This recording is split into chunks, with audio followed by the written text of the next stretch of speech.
What's up, peeps? Welcome to the Eben Flow podcast. It's your boy, ex-NFLer turned yogi, Eben Britton. It's excellent to be with you guys on this magnificent day. I hope this finds you living in your power, standing in your highest greatness for the greatest good of the universe, because we need you. Put down the phone. Amazing. Blow up your TV, read a book, step outside, move your body. Take a deep breath and feel the magnificence of your humanness and your beingness. The profundity of this transcends all walks of life, all ways of being. Because when you slow it down to zero, you are now blessed with the ability to do and create whatever thing you want. Out of nothing comes everything. Think about how fast you're moving right now, where your mind is. You've got a million emails to respond to, phone calls to make, meetings to schedule, people to talk to, tasks to write down, errands to get done. Think about how overwhelmed you are with all of that right now. The thought of coming to zero, to getting completely still, doing nothing, do absolutely nothing but breathe and sit there. It fills you with panic because you think that you're running out of time. But when you actually slow down to zero, bring it all the way down to nothing, all of a sudden you're blessed with the energy to do everything and anything you could possibly imagine and dream of. All of it gets done in a moment. Every email gets sent, boom, done, without even a thought. It just happens because you've completely surrendered and let go. That is an excerpt from our book, A Life Worth Dying For, available right now on Amazon. Check that out in the show notes. There will be a link. Also, we've got A Life Worth Dying For merch, y'all. Awesome stuff. T-shirts, hoodies, tote bags. Some really fun gear, inspiring gear.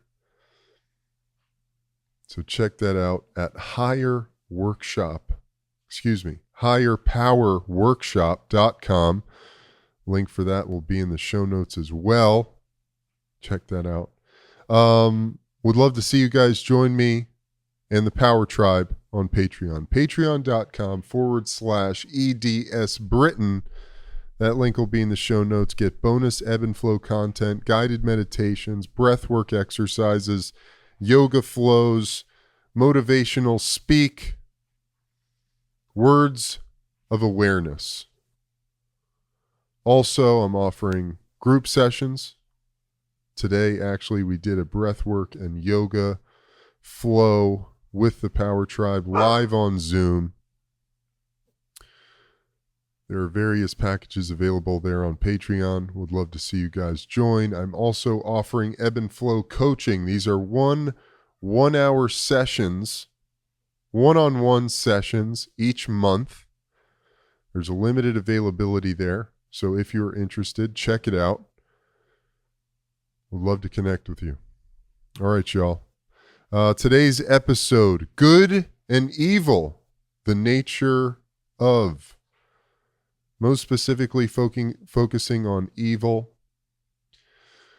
However, it is interesting as you think about it, good and evil, flip sides of the same coin. So while they may seem worlds apart, two separate concepts, entities in their own right, they are in fact one in the same thing. Something I've been tangling with lately, and I felt like it would make for a good podcast. So, good and evil, y'all, an exploration.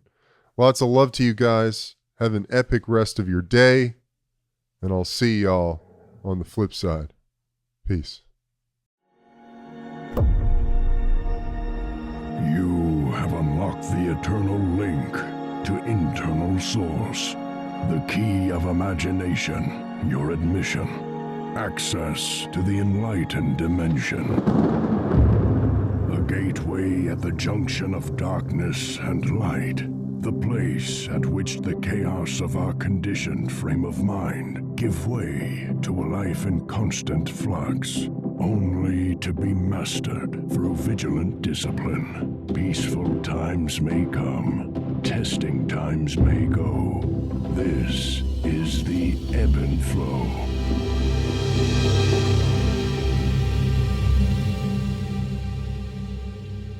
What's up, y'all? How are you?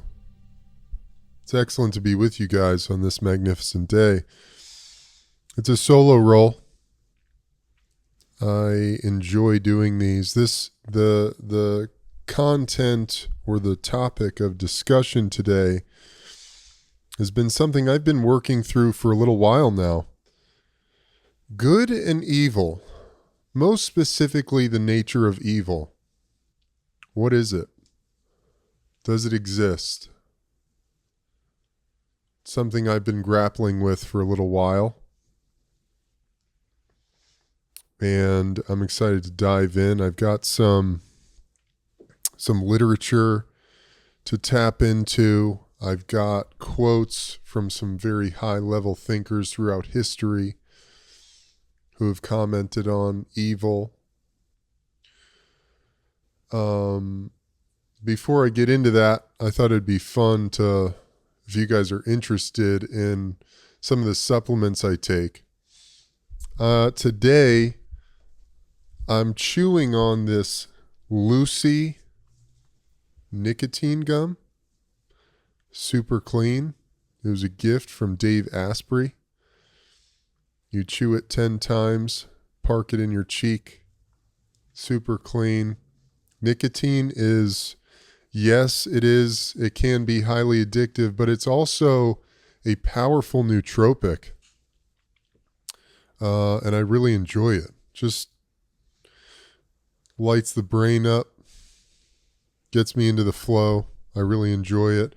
I also took 2 capsules, so I'm at 600 milligrams of pramiracetam. This is a nootropic. It's fantastic for memory recall, accessing information.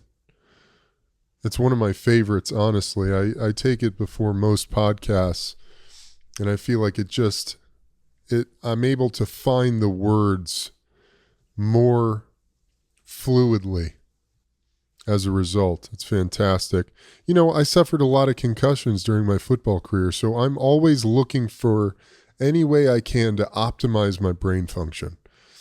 That's why I meditate. That's why I exercise. That's why I eat clean. All of these things cultivate a healthy brain on the physiological level, but a healthy mind on the cognitive function level. I like to stack my pramiracetam with phenylpiracetam, another racetam. These are nootropics. They're fantastic for brain function. This is a stack that's worked for me. I learned about this stack from reading Dave Asprey's book. Which book was that in? I'll think of it in a minute.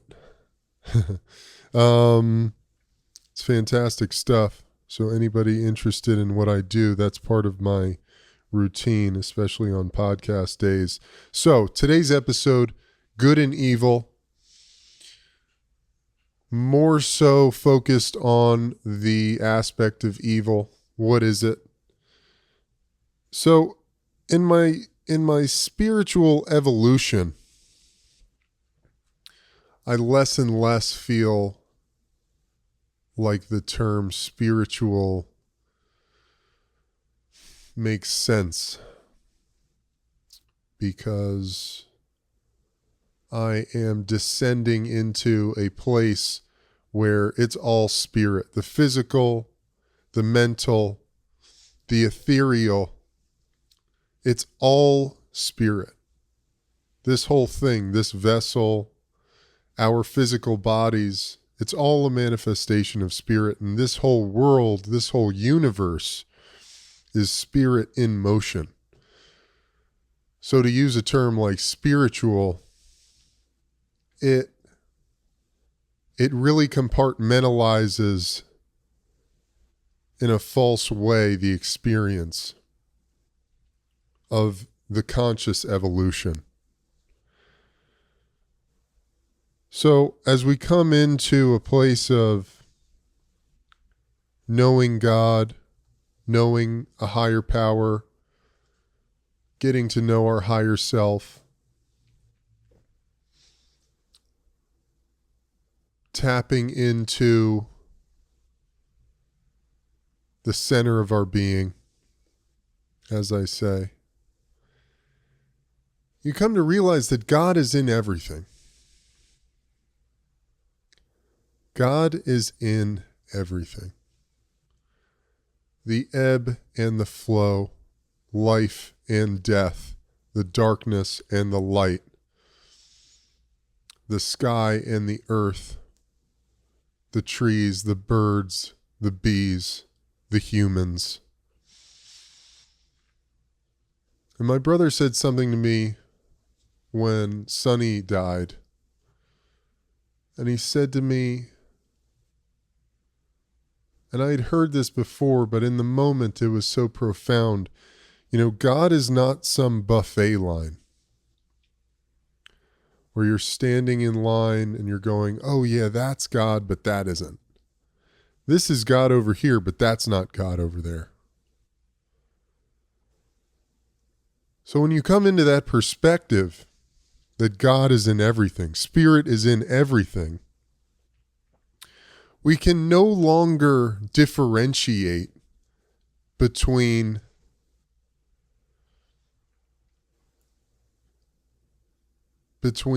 what is good and what is evil, what is right, what is wrong. And I say that from the point that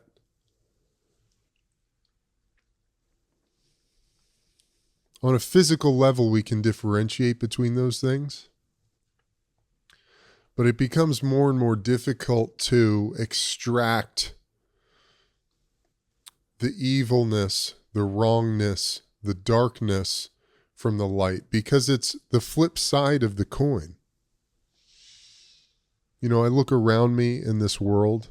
This is why I say I've been really working through this and struggling with this, grappling with it. Less struggling and more grappling. I would say, and I say that because struggling denotes a certain resistance. We're struggling with something, we're resisting it, really. But if you're grappling it with it, you're working with it. You're dancing with it. You're moving with it. You're allowing it, you're accepting it, and you're moving and navigating through it appropriately.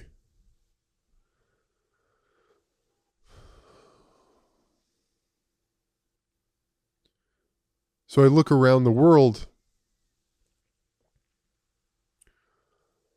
and it's very easy. It's very easy to say, oh, that's fucking evil.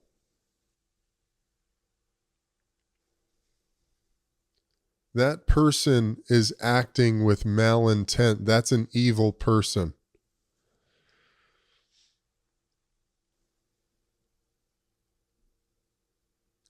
And what that does, once again, as with all of these political concepts or human concepts that have been weaponized politically, what that does is it creates isolation, it creates an I-ness, it perpetuates the I-ness, it perpetuates division, it perpetuates separateness. And none of that really does us any good on the road to empowerment, self-realization, unity. Because the moment you start doing the thing, as I've talked about, the pointing of the finger, saying that person's really fucking evil,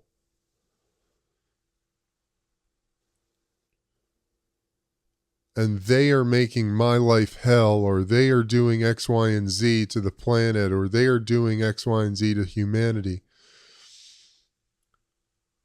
we immediately create in our subconscious mind a state of victimhood. Now, that is not to say, as we'll get into here, for instance, fantastic quote from Martin Luther King,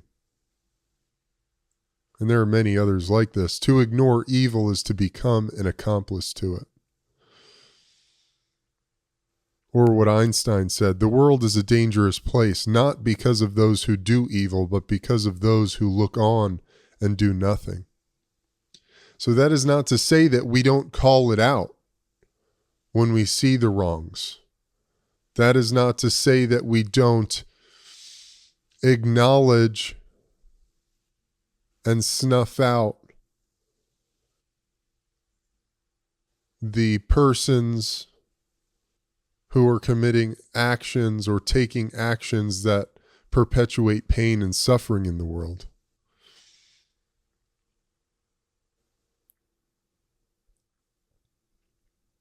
And perhaps this is already becoming so paradoxical that it's difficult to understand where we're coming from here.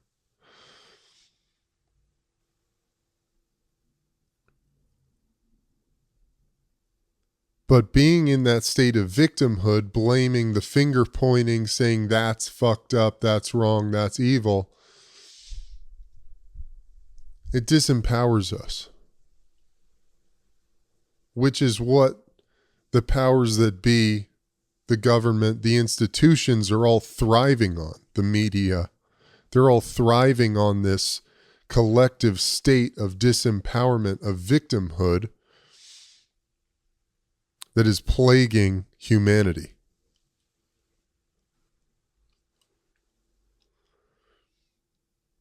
So let's jump into it. One of my favorite quotes, I've been saying it a lot. Maybe you've heard it on the podcast. Socrates said, "There is no evil but ignorance." Let that one sit for a minute. There is no evil but ignorance. Now, this is all very difficult. This is all very difficult to accept. It's very challenging to allow the idea of there is no evil but ignorance to settle in. There's a lot of horrors in the world, a lot of atrocities, genocide, child sex slavery, pedophilia. In Honduras, there's feminicide happening, where the women are being killed in these towns because gangs are overrunning it, raping and killing the women. In Africa, so many atrocities have occurred throughout. In America, all around.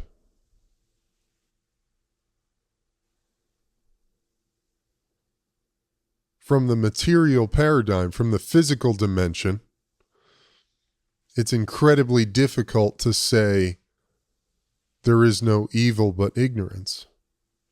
But what does that mean? What does that mean? There is no evil but ignorance. And if you take the idea that God is in everything, and every single person is doing the best they can with what they have. Jesus Christ said as he was being nailed to the cross, "Forgive them, for they know not what they do."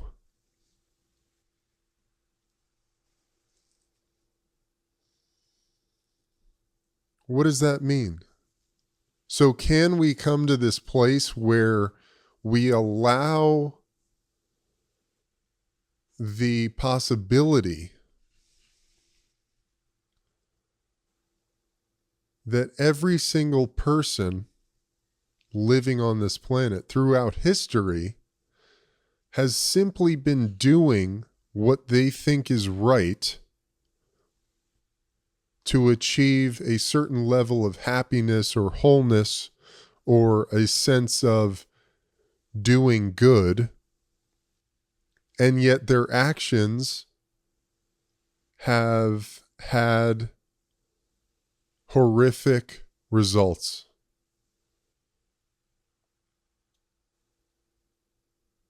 Their good intentions have caused massive amounts of pain and suffering.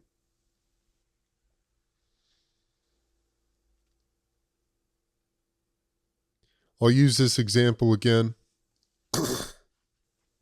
It's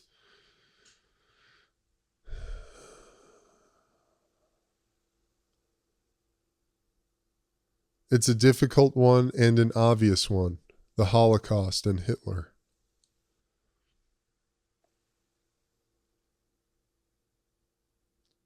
Hitler believed he was doing the right thing or the good thing. He believed he was making humanity better, killing Jews. He had that belief. He was doing the right thing, the good thing. And yet millions and millions of people were killed senselessly. Innocent people were fucking massacred.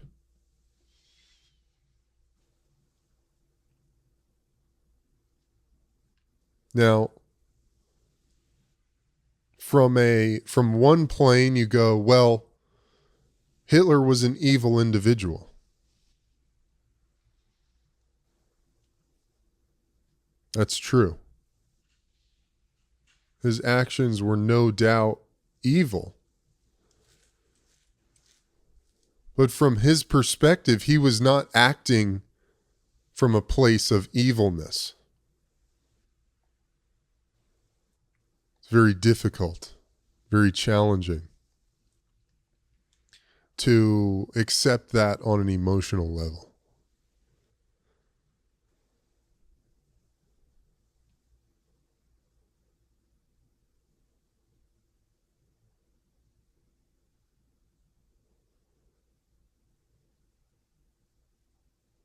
As I'm talking this out, new things are coming into mind.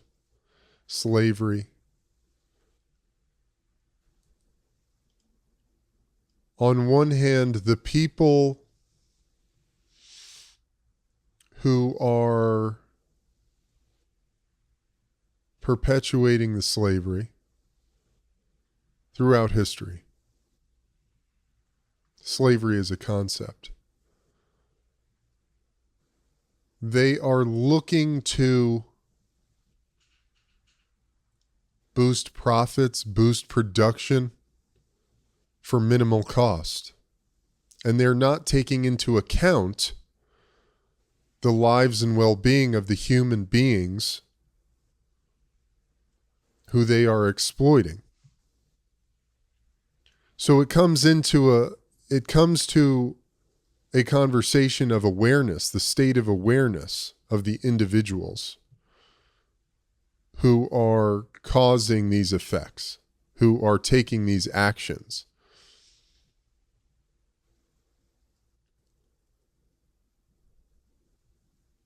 So the intention of the individuals becomes apparent. What is their intention? They may very well have good intentions. The road to hell is paved with good intentions.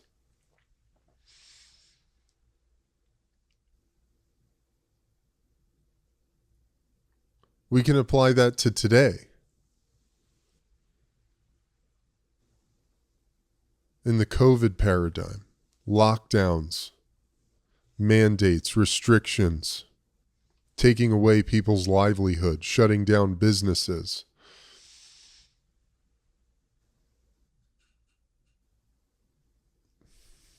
We can say that the intentions of those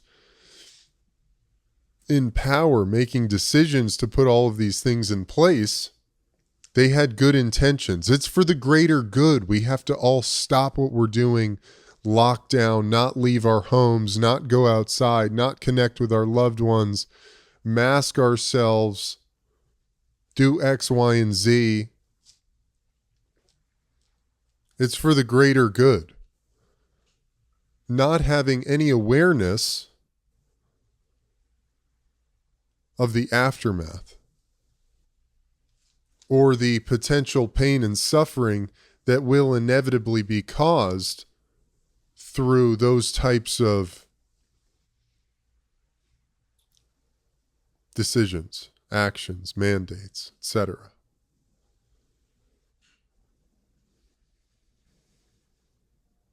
The road to hell is paved with good intentions is it hits deep for me.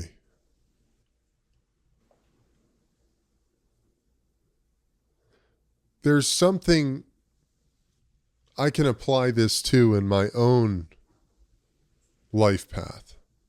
So I came out of football and I very organically, inevitably found my way into cannabis advocacy. Cannabis was a very powerful healing mechanism during my football career.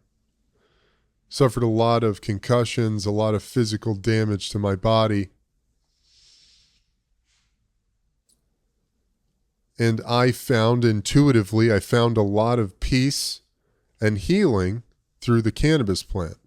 When the pharmaceuticals wreaked havoc on my body and mind, my spirit, sent me into complete physiological disarray and chaos, cannabis was the thing that brought me back to balance.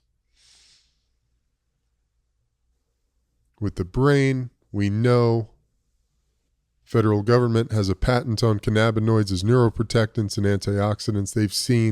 We know through scientific research that the chemical compounds found in the cannabis plant can actually help the brain heal following a traumatic brain injury, and it can even help protect the brain from future events. So I came out and I shared my story and I talk about this and I talk about the power of cannabis as medicine. But what I've seen, and I've seen this in my own family, I've seen this in the people I've come into contact with, that my good intentions of spreading the word of the healing power of cannabis can very easily be translated to someone who doesn't necessarily see the whole picture or grasp the whole concept, or is looking for validation or legitimization in one way or another in their own life, can very easily slip into, oh, well, Eb, who's a former professional football player, said cannabis is healing, therefore it's cool if I just smoke weed all day and play video games. Not my intention, but an inevitable effect of the cause that I have perpetuated, the actions I have taken. I see young guys all the time. They come to me and I can tell that they've really bought into cannabis is good no matter how it's used, so it doesn't matter. I can just smoke weed all day. And they come and they say thank you to me and say all this stuff, and they appreciate what I said. And on one level,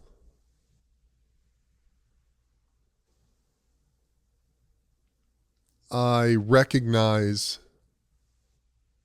that there is something of value there because it opens a person up to feel less shame and less guilt about what they're doing, self-medicate, whatever.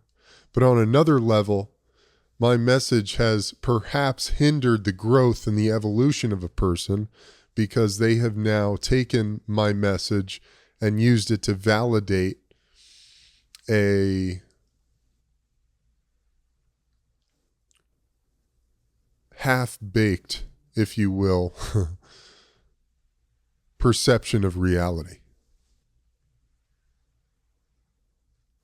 And this is inevitable. Buddha said, when I speak, I compromise myself. What does that mean? I've talked about it on here before. Words are symbols.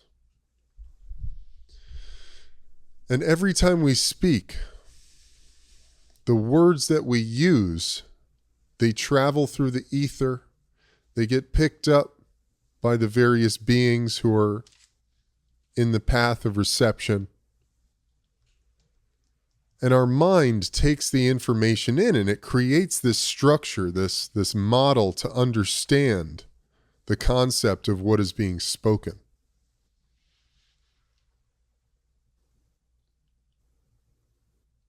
And every single word has very specific connotations and symbolism to each individual person based on their life experience, their environment, their chemical makeup, all of that.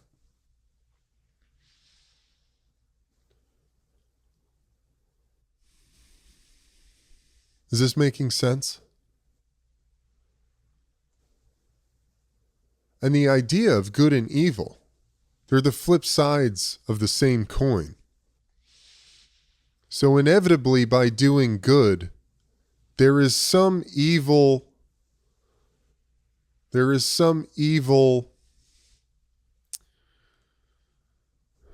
being created, cultivated in some corner of the conscious field. Inevitably. Looking outside, light and darkness. The sun shines down on the earth. Just in my front yard, you see the shadows that are inevitably created from the trees, the cars, the people going by. You can't have one without the other.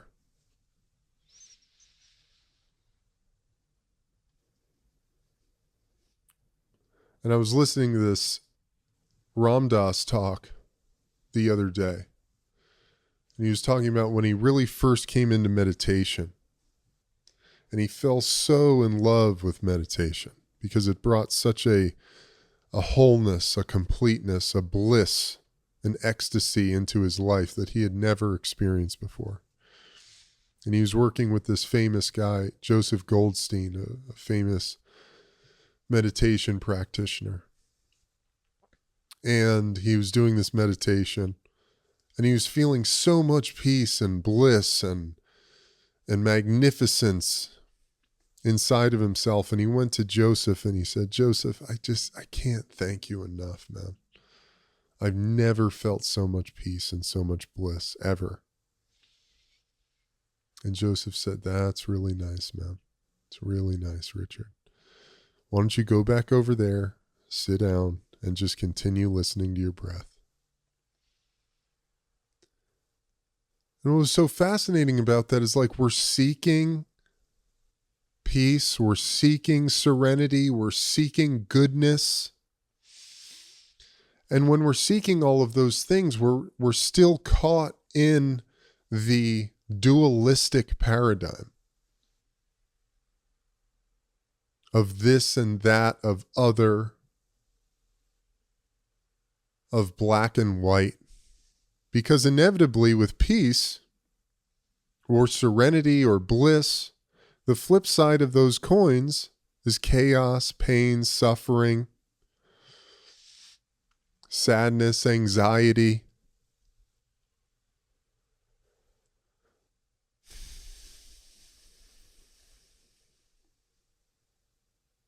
Which really just completes the circle of experience in this physical realm, in this material realm.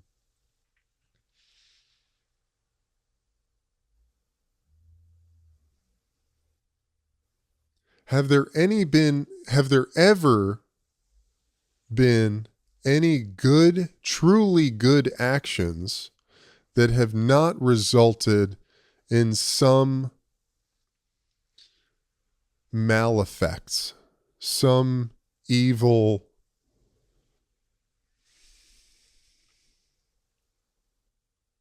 cultivation, or some evil eminence, some eminence of evilness that crops up in the midst of the good doing? I believe it was Confucius or it was in Lao Tzu's Tao Te Ching.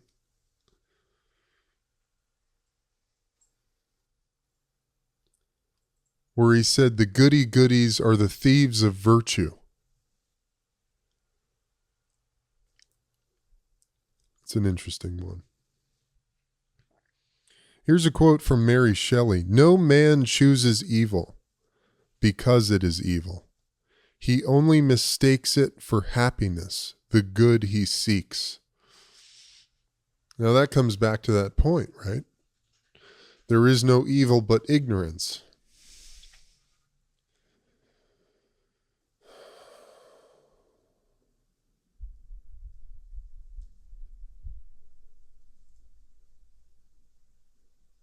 This is why all the spiritual teachers, the gurus, the yogis, the sadhus, the mystics, what do they all talk about? They all talk about deepening your relationship with self.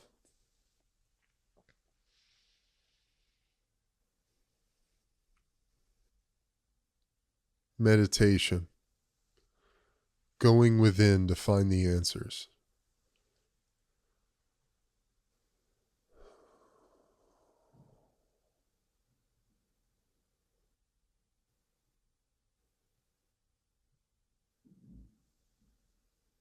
There's something else that is frequently talked about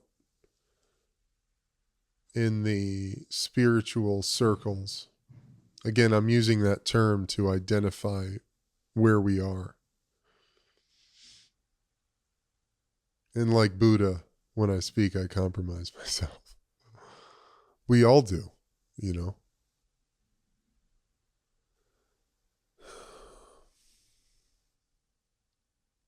How do we get to a point where we are not adding to the karmic weight of society, of our community, of ourselves, of our family, of our friends? What does that look like to not add to the karmic weight? To not perpetuate the pain and the suffering?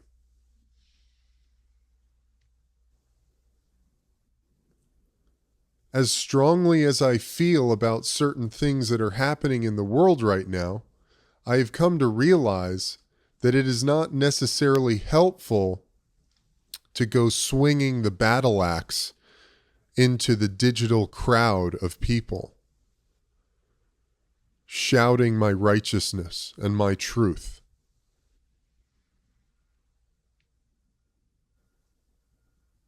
For a number of reasons. One, you can't really convince anyone of anything. In this day and age where we've got literally the White House is talking about working with big tech companies to censor freedom of speech, which is a monster violation of the First Amendment.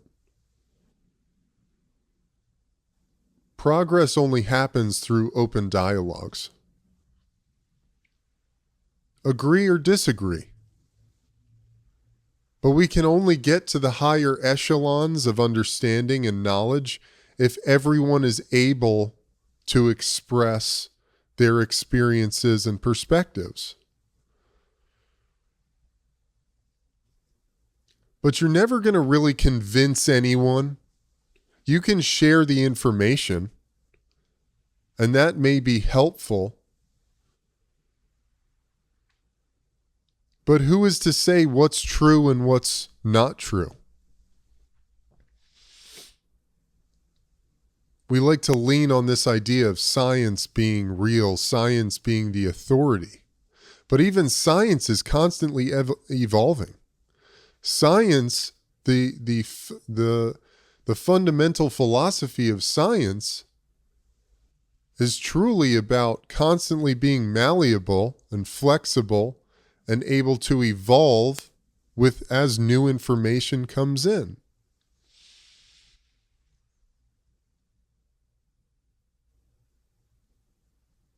And on the quantum level, there are infinite possibilities.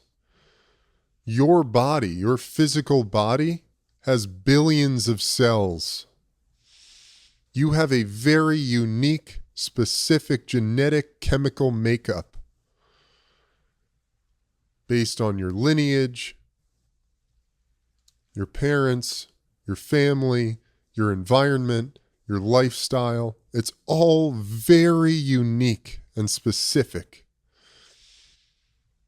Who is to say what's right for you because it's right for this person over here? It doesn't even make sense.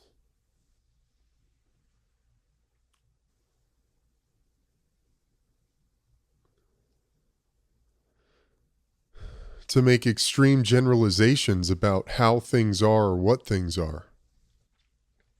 Once again, there's relative truths and there's absolute truths. Relative truths are dictated by space and time. Who, what, when, where, why, how. Those are relative truths.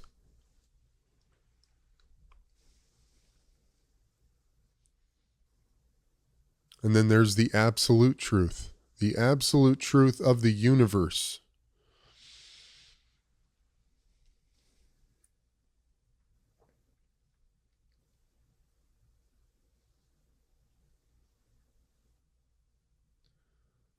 Much different things.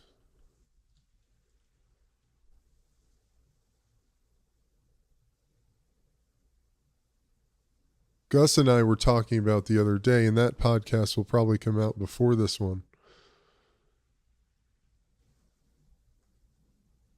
To say, in this day and age, to say what's right and what's wrong, or to say what's true and what's false, or what's the right thing to do, or what's the wrong thing to do, and if you're not on this side, you're a bad person, and if you're not on this side, you're not a good person, etc., whatever it might be. It's so limited. And not only that, but once again, it perpetuates the divisiveness, it perpetuates the otherness, it perpetuates the idea of us versus them, which has really not gotten us anywhere. Human beings evolved. We are the most successful species on planet Earth because of our ability to cooperate, to come together, to work together.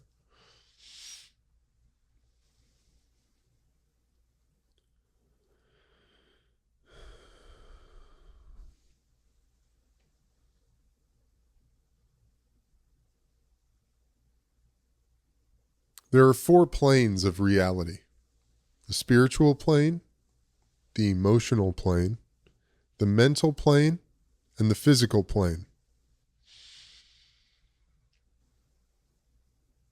And on each plane, there's a different structure of functioning. Things that are true on one plane are not necessarily true on another plane. So this idea of good and evil, as we're talking about, I mentioned a handful of horrific manifestations of darkness, of evil throughout human history.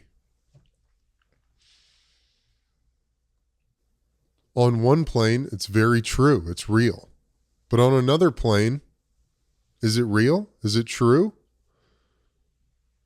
Do the concepts, do the pillars of good and evil hold up at the higher planes? Another quote here from Jane Goodall: "Being evil is something that only humans are capable of." Which brings me into this Vivekananda, Living at the Source, Yoga Teachings of Vivekananda. This is a powerful book. A little background on Vivekananda. He was a disciple of Ramakrishna, very powerful saint in India. And when Ramakrishna was passing, dying, He told Vivekananda, you need to go out into the world and spread this message, spread these teachings to the world. And so he came to America. And it was at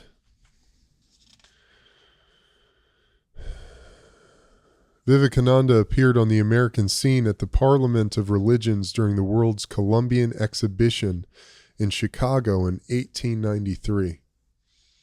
In his very first speech, he began with the words, "Sisters and Brothers of America." This warm and sincere greeting, addressed to an audience of several thousand, stirred his listeners, who responded with an ovation of several minutes. Here was a man with a message of tolerance, a plea to end bigotry, an appeal to recognize the equal truth of all religions, and an assertion of the innate divinity of every man, woman, and child. It was a new message for America. Such affinity developed between Vivekananda and Americans that he stayed in the West from 1893 to 1897 and came a second time from 1899 to 1900, teaching to one and all.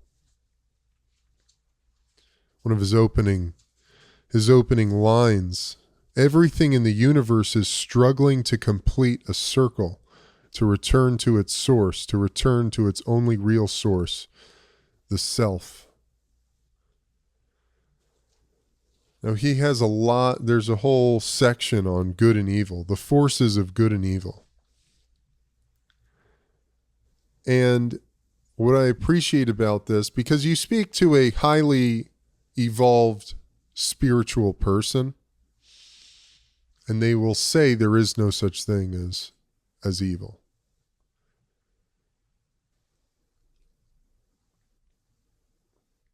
And I appreciate that. There's also something else I'm working through and grappling with in the evolution of humanity.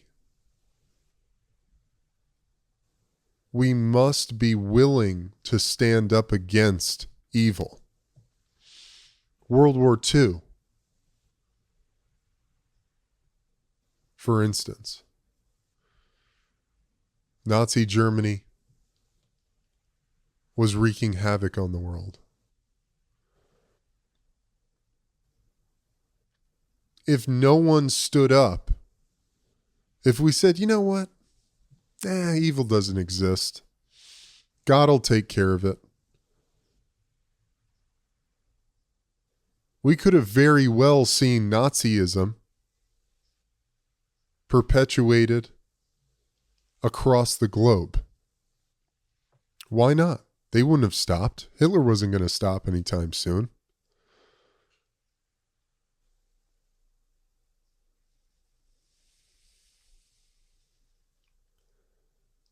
If Abraham Lincoln hadn't put his foot down and said the South will not secede from the United States, slavery is an abomination of human rights, in the American Constitution of every man, woman, and child is born free with the God-given inalienable rights of life, liberty, and the pursuit of happiness, slavery would very well have continued.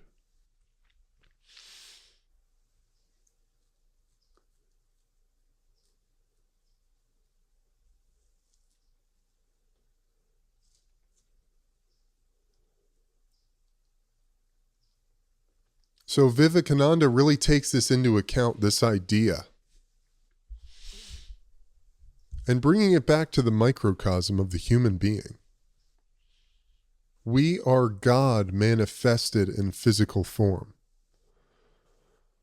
We are the animal and the Godhead. Our brain is a physical manifestation of this concept. We have the reptilian brain, which is rooted in survival, fight, flight, freeze.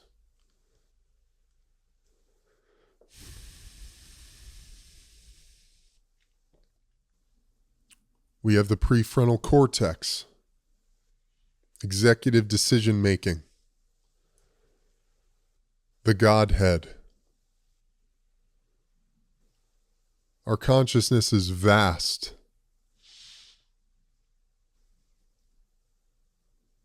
And we have access to all of these things. We have the ability to create whatever world we envision. And with that comes great responsibility. Is that from the first Spider-Man movie? Not the first, because there was a first one in the 80s, which is great. I highly recommend it. But the first one with Tobey Maguire, with great power comes great responsibility. So that comes down to our awareness, our state of awareness, our level of being. Are you able to take into account the future effects of every cause you enact?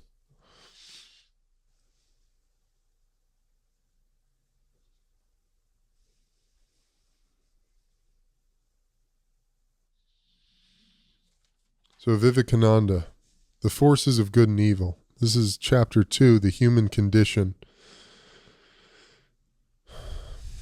If it is true that you cannot do good without doing evil, and whenever you try to create happiness, there will always be misery, people will ask you, what is the use of doing good? The answer is, in the first place, that we must work for lessening misery, for that is the only way to make ourselves happy. Every one of us finds it out sooner or later in our lives. The bright ones find it out a little earlier, and the dull ones a little later. The dull ones pay very dearly for the discovery, and the bright ones less dearly. In the second place, we must do our part, because that is the only way of getting out of this life of contradiction. Both the forces of good and evil will keep the universe alive for us, until we awake from our dreams and give up this building of mud pies.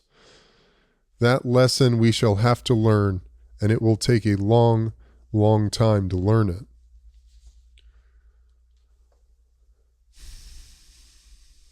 To me, when he's talking about the bright ones and the dull ones, it's really the matter of the consciousness, the clarity of consciousness.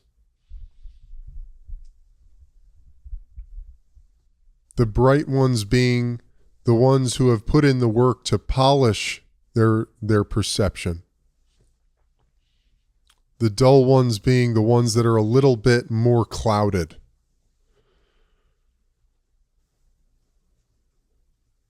And that hits. The evils that are in the world are caused by none else but ourselves.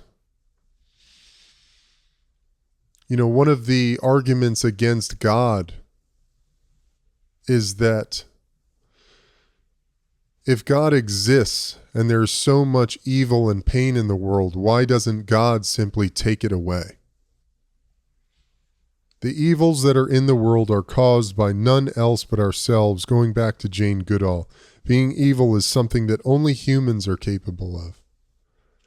We have caused all this evil, and just as we constantly see misery resulting from evil actions, so can we also see that much of the existing misery in the world is the effect of the past wickedness of man.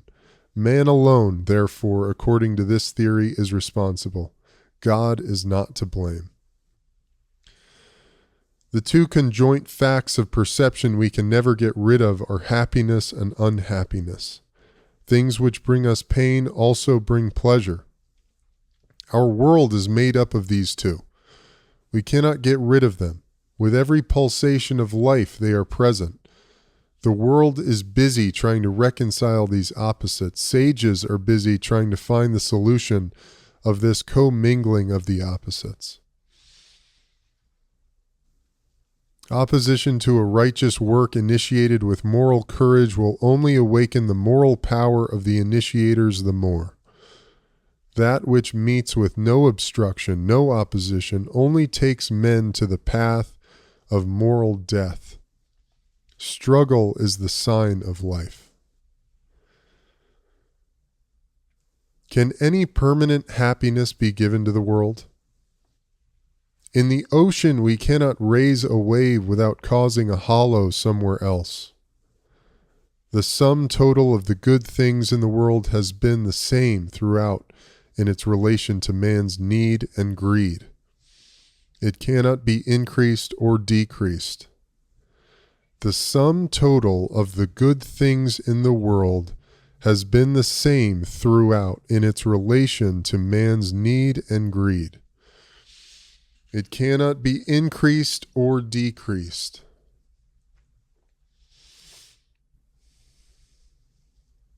Greed. What is greed? Greed is this insatiable hunger for more pleasure, more goodness. Isn't it at the end of the day? More wealth, more power. Do you talk to somebody like, obviously hypothetical because he's probably not that easy to get a hold of, especially these days, but Jeff Bezos, $200 billion plus is his worth.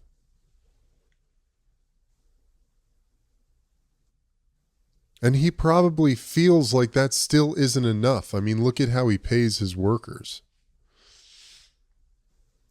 People can barely afford to feed their families. Most of the people working for Amazon. And yet this man has accumulated a massive, massive amount of wealth. And there's nothing really wrong with that. But is he blinded by his insatiable thirst for wealth and power? Is it so pleasurable that greed has overcome him?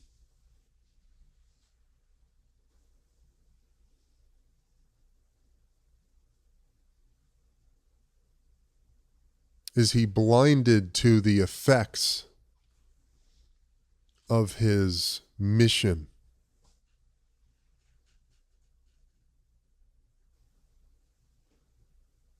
His egoic mission?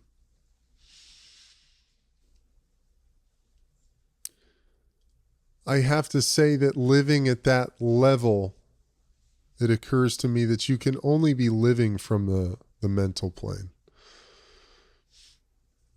There's not much intuitive heart functioning in there. Because when you come down to the heart level and you find that infinite bliss and compassion for the planet, the species, all living light, all living beings, all life, it would be impossible to continue down that path.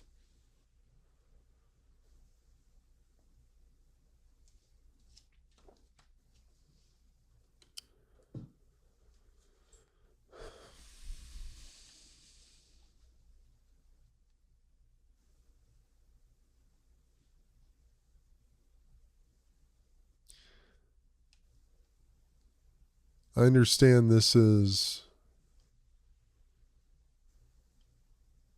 like I said, this is a difficult concept to wrap the mind around.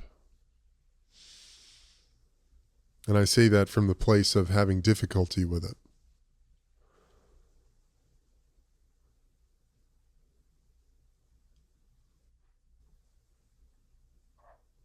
And going back to what I said earlier, having intensely strong, visceral sensations around the happenings of the world currently,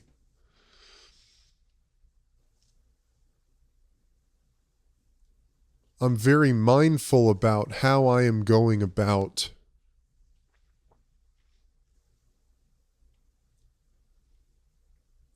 spreading my truth.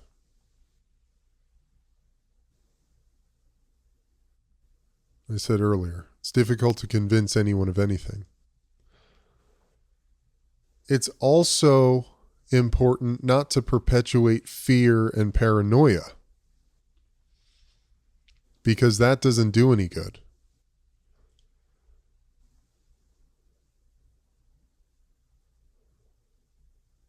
That really doesn't do any good either. We don't need more fear in the world. There's enough of it. Vast majority of the human population is functioning from a state of perpetual fear and anxiety. And that's a very low level of consciousness to be functioning at. And it's not sustainable. We're seeing it. We're seeing the effects of it. So how do we empower one another? How do we live in our truth, stand up against evil or immoral action or the ill effects of well-intended causes? How do we reduce our contribution to the karmic weight of the whole? We become more mindful. We become more aware. We become more engaged, tuned in, activated, empowered. And as a result, we will become more uplifting of one another. We will become more compassionate. We will become more connected. We will become more unified.